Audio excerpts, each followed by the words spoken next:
Assalamualaikum warahmatullahi wabarakatuh. Hai teman-teman, perkenalkan nama saya Priyatin Ayu Lestari. Saya dari kelas 1 KPIE. Di sini saya akan menyampaikan materi ilmu komunikasi tentang komunikasi kelompok dan organisasi. Yang pertama, saya akan menyampaikan tentang pengertian kelompok.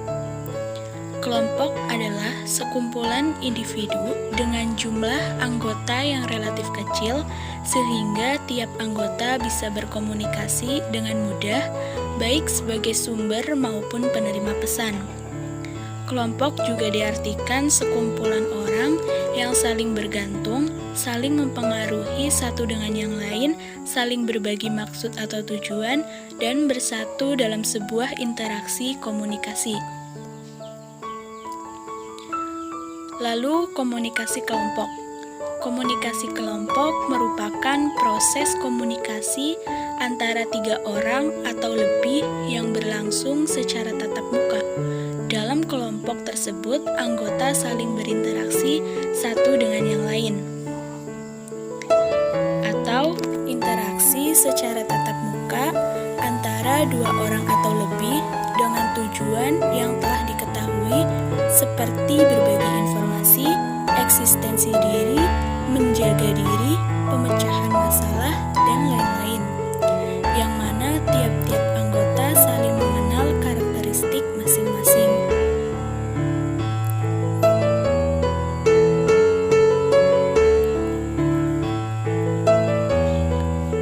Mengapa orang bergabung dengan kelompok? Yang pertama, daya tarik antar anggota kelompok, seperti kesamaan fisik, sikap, sosial. Kedua, daya tarik kegiatan dan tujuan kelompok. Yang ketiga, daya tarik manfaat menjadi anggota tertentu, seperti pribadi, sosial, simbolik, pekerjaan, atau keuntungan ekonomi. Contoh, kelompok pengajian, kelompok pencinta alam, kelompok ilmiah, kelompok pencinta barang antik, dan lain-lain.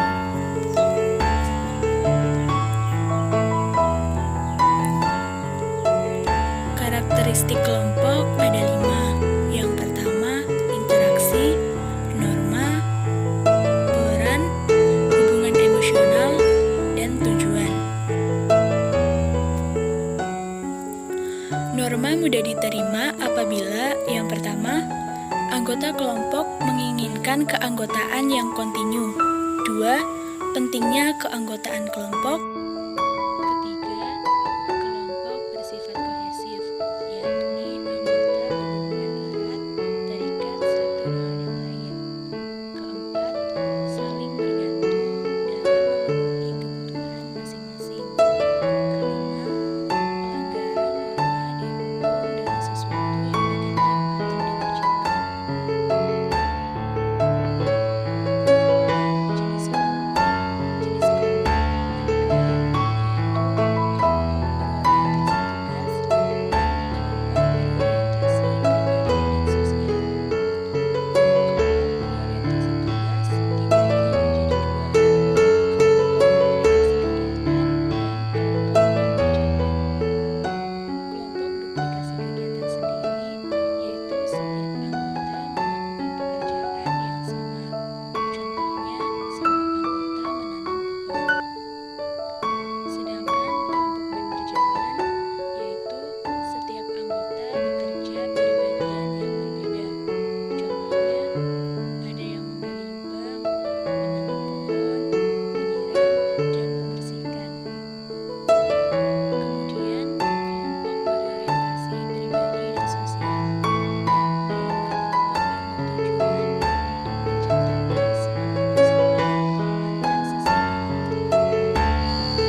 seperti untuk melayani masyarakat, kepentingan profesional, menyelesaikan program kerja, kampanye politik, dan lain-lain.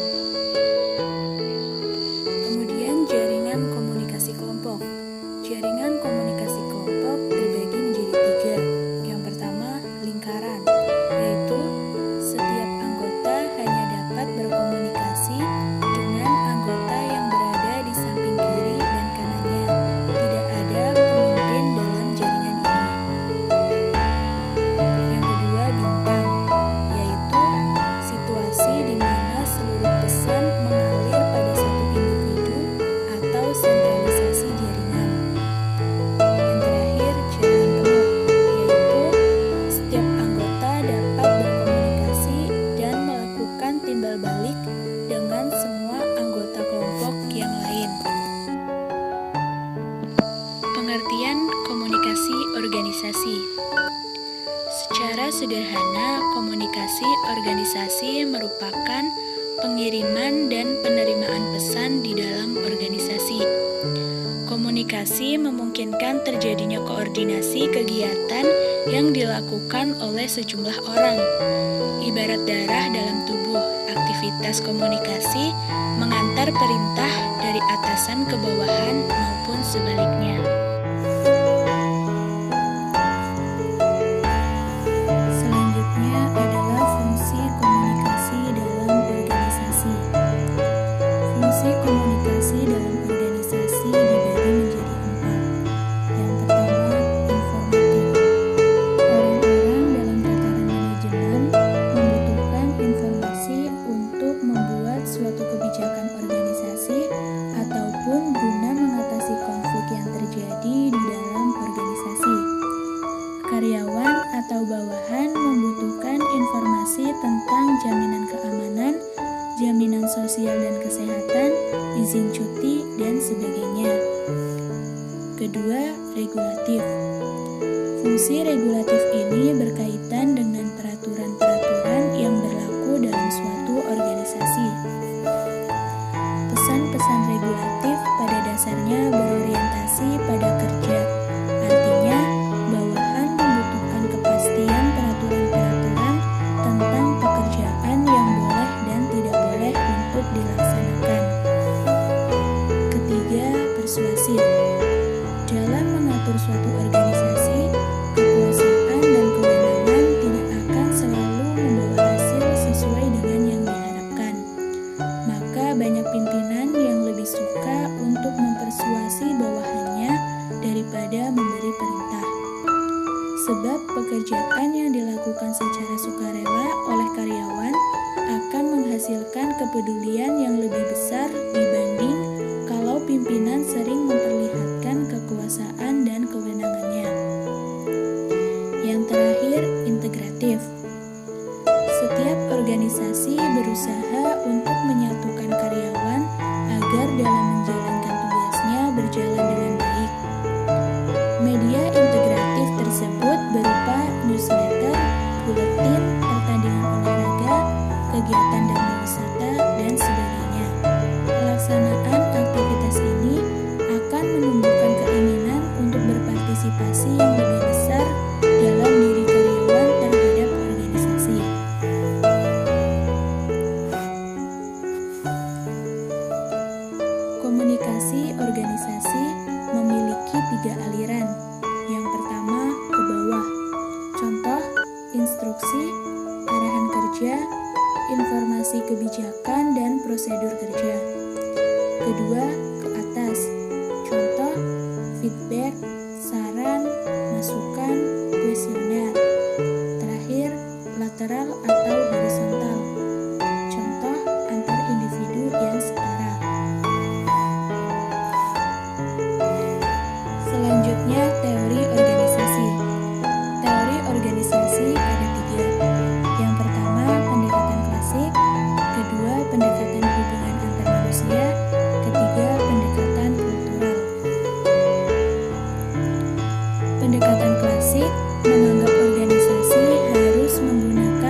organisasitas berjalan maksimum jika masing-masing anggota mengetahui peran dan tanggung jawabnya masing-masing.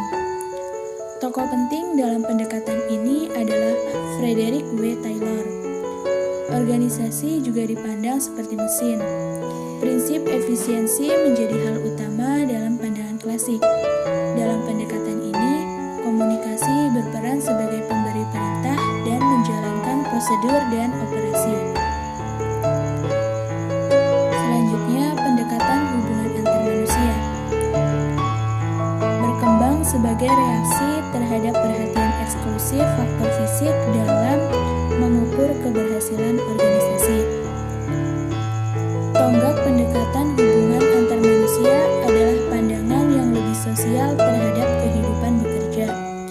Asumsinya adalah kenaikan kepuasan kerja akan mengakibatkan kenaikan produktivitas.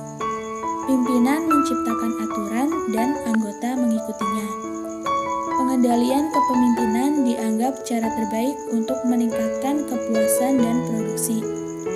Hal utama pendekatan ini adalah pemimpin yang demokratis dan konsep manajemen partisipatif.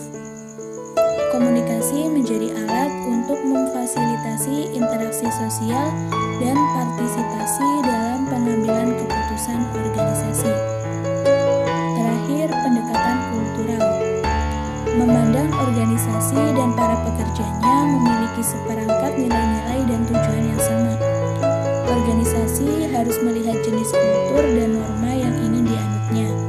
Tujuannya adalah untuk memahami bagaimana organisasi berfungsi dan mempengaruhi anggota dalam kultur yang telah dibangun.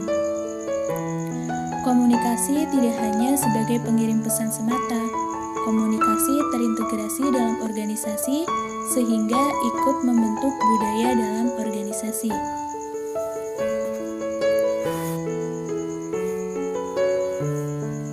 Kemudian pengertian konflik. Konflik merupakan permasalahan serius yang dapat merugikan kinerja suatu organisasi. Konflik dapat diartikan dengan perbedaan, pertentangan, dan perselisihan.